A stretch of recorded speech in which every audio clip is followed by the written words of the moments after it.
Well, this week I have a different kind of a project. We're going to make an accessory for my lathe. So stick around and we'll get this project underway.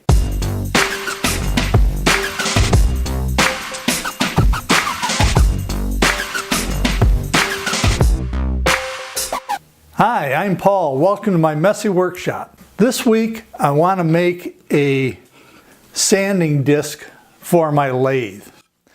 And the reason I want to do that is I want to get into segmented turning.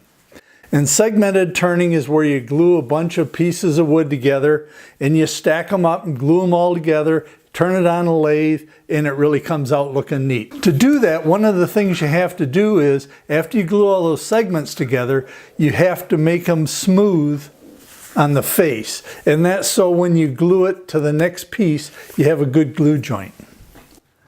Well, the way I'm going to do that is I'm going to make a sanding disc for my lathe. And what I've done, I've cut a piece of 3/4 inch plywood to 10 inches in diameter.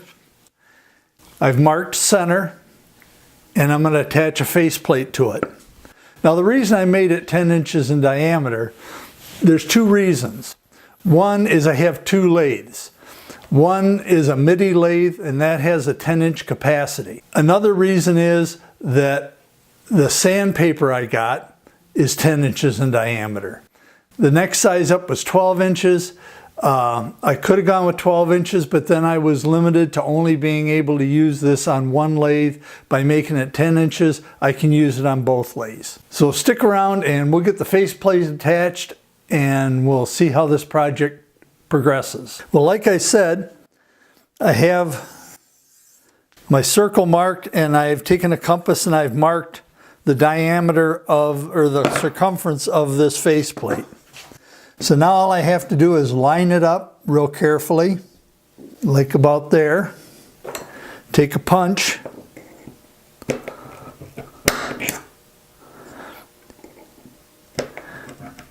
And I'm going to punch two of the holes.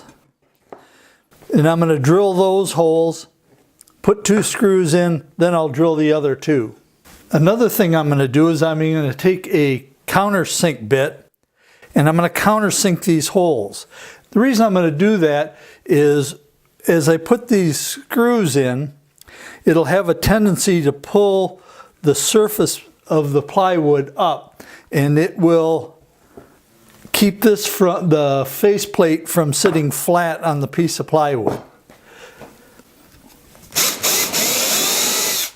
Okay, I put the faceplate on just loosely with a couple screws. They're not tight or anything. And I just did that so I can accurately line up these other 2 holes.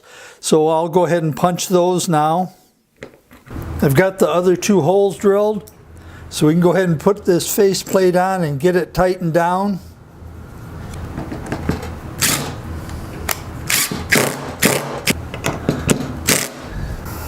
I don't want to strip those out, so I'll do the final tightening with a screwdriver.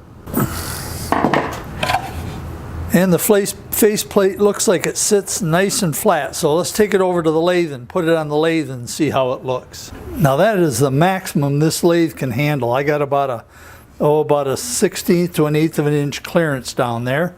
So let's turn it on and just see how true it runs. Oh, it runs very nice. So what I'm going to do now is take the disc back off the lathe. I'm going to put a coat of shellac on the front of it. And the only reason I'm going to do that is the sanding disc is self-adhesive and it'll give it a little better surface to adhere to. The shellac is nice and dry. I took some 220 sandpaper and just got the nubs off of it is all. And then I took like a Swiffer rag and got all the dust off of it. This is the sandpaper I bought. I got it at Harbor Freight, so we'll have to see how good it is. But I got this package. It comes with 260 grit, 280 grit, and 100 grit. And I think it was $5.50 or $5.99, something like that.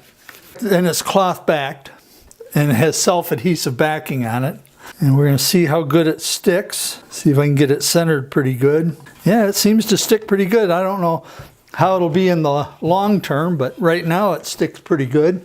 So we'll go over and put this on the lathe and see how it sands.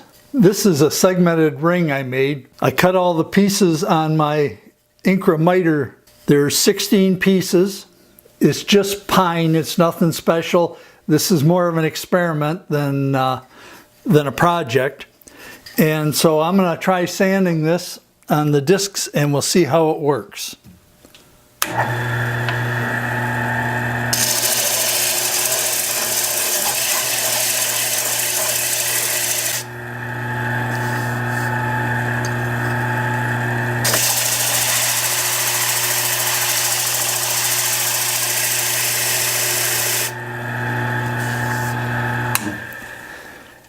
It works great. A couple things, you can see how smooth it made it. Very nice. A couple things. One is I got to make sure I've got my dust collection hooked up. For this I don't, because it was more of a test than anything else. But I need to get my dust collection hooked up, and I want to make sure that I have a respirator on. I didn't, I should have, but this does put out quite a bit of sawdust. I think this is going to work really well. All in all, this project turned out great. Well, that was a successful project and a nice addition to my lathe. Like I said, it did a fantastic job flattening that out. Well, I appreciate your stopping by and watching my video. If you would, leave me a comment, give me a thumbs up, or give me a thumbs down. If you haven't subscribed, please subscribe. And until next time, I got a lot of cleaning to do because I got sawdust everywhere now. So it's truly a messy workshop. So until next time, thanks for watching.